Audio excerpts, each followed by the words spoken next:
most of the day. Many dances going on at the same time. There you see the people watching the dances. They had like a hill there in front of the brother's house. You'll probably see there's the brother's house and the father's house. They're up on the porch there watching. But it was like a build-up area before they put the buildings there. So now the people take advantage of it to watch the dances. Here's a parade of dancers and the sisters following them on to where they're going to dance and enjoy the dance.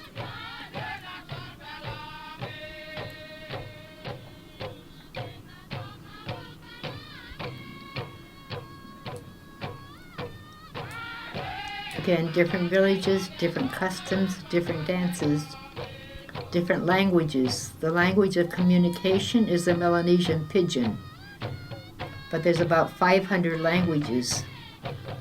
800 languages in Papua New Guinea and the different regions. I always say 800 languages and 200 varieties of bananas. They have bananas that they bury to make them ripe. They have bananas that they cook.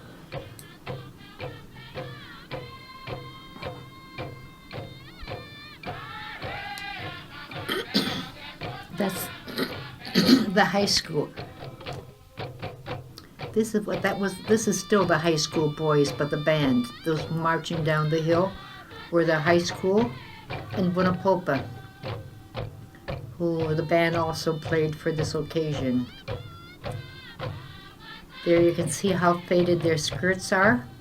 That's because of the film, probably, and the mildew. It just lost its color.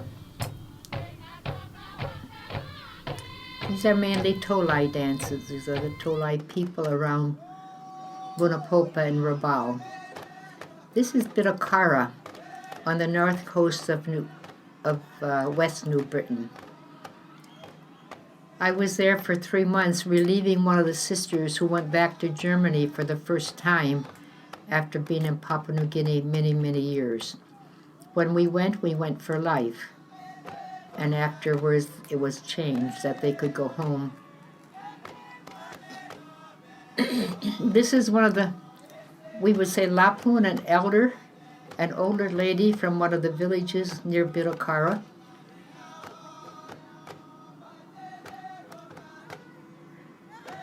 There, Sister Ildefonsus is giving her a slice of bread, which is a real treat for them. And she's enjoying the baby. They always love children. And those are the women's sisters, Sister Canciana and Sister Ildefonsus and Sister Emina. And this is a woman at the hospital. A woman showing me how she carries her bundles on her head when she walks distances. In Lee here, they hang them on a basket on their head. And in Bidakara, West New Britain area, they carried them on their head. Here, the girls are doing some gardening.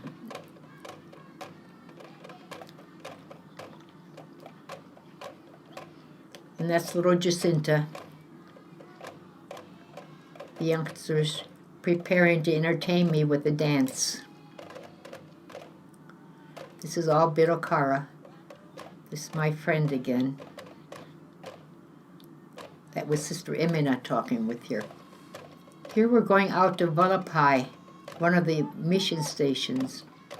There's the Father's Catechist. They're drying the inside of the coconut. They put it out, they scrape the sections out and put it out in the sun to dry. That's the mission boat. This again is back in New Ireland. That's on Massahet Island again, where I went for another trip to visit and give medicines.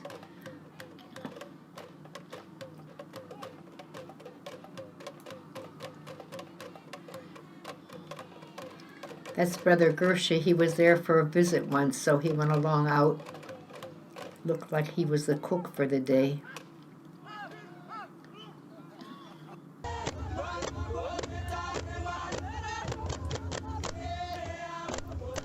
He was helping me get the injections ready. We give immunization injections when we go out to those who haven't been immunized yet for tetanus and whooping cough. When I see these pictures, it makes me cringe to see how dull the needles are. We didn't have disposable needles. You use them and then boil them and use them again. File the hooks off.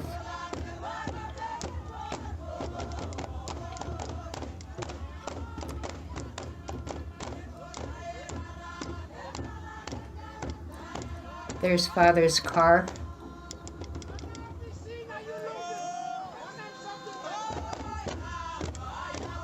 Like I said, we went out to visit Father in Volapai. That's his house.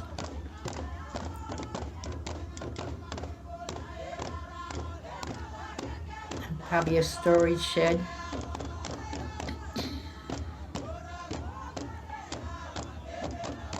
This is back in Bitakara. The students are coming. They want to have their picture taken.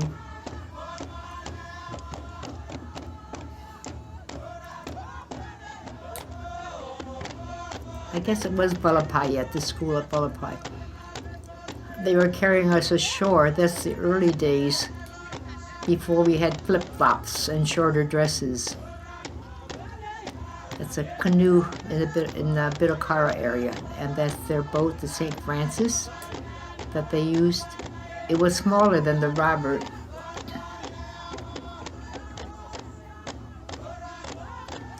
That's what they call a palai, a lizard. These big lizards, they take the skin off and use it for their drums, for the end of the drums. The children were taking me out to see the hot springs. They had sulfur springs. Probably in America they would have been used and developed for, they're used, you can only see the steam and the smoke. But it was probably an hour by canoe to get out there. These are remnants that were made into skirts by the women at home that Mom packed up. And those are Christmas cards that they cut the pictures off and send pictures, the religious Christmas cards, and we put a little bit of ribbon in them and send them, and then we give them to the children for their Christmas presents.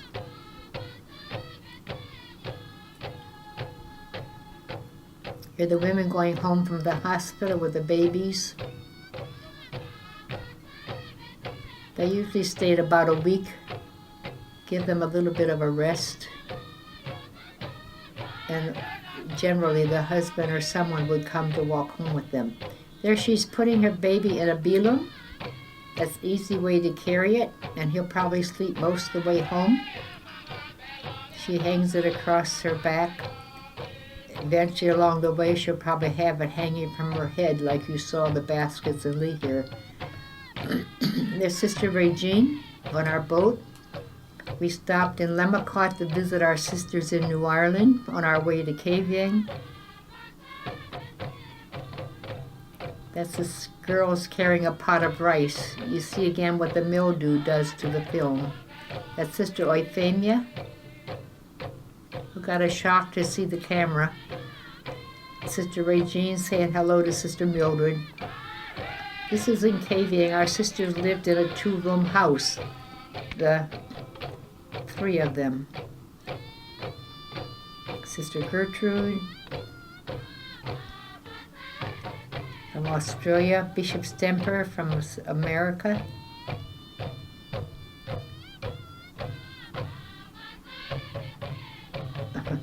Posing. And this is the school in Kavieng with Sister Kathleen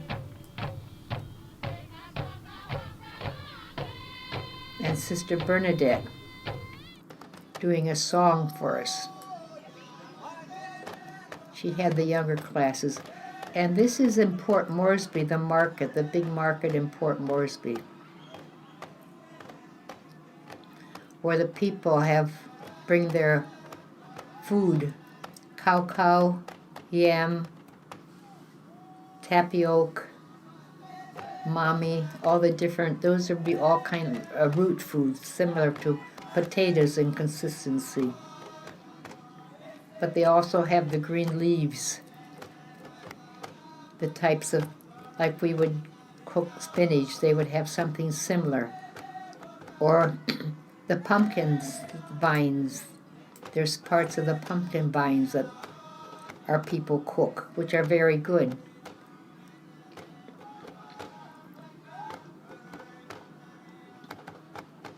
They gather around. They either have their sit outside to sell, or they pay a little bit more and they can sit under the roof. And this is a poorer section right near the market where the people live. The people come in from the mountains and from the hills and get to Port Moresby thinking it's great, and then they find out that it's overcrowded and not much place, not much work for them. That's the government house where the governor lives, and that's Helen and Mary, the two of our teachers who saved their money to go along with me to America. Here we are in Port Moresby, getting ready to go to the plane. These movies would never eventuated in this form without the help of others.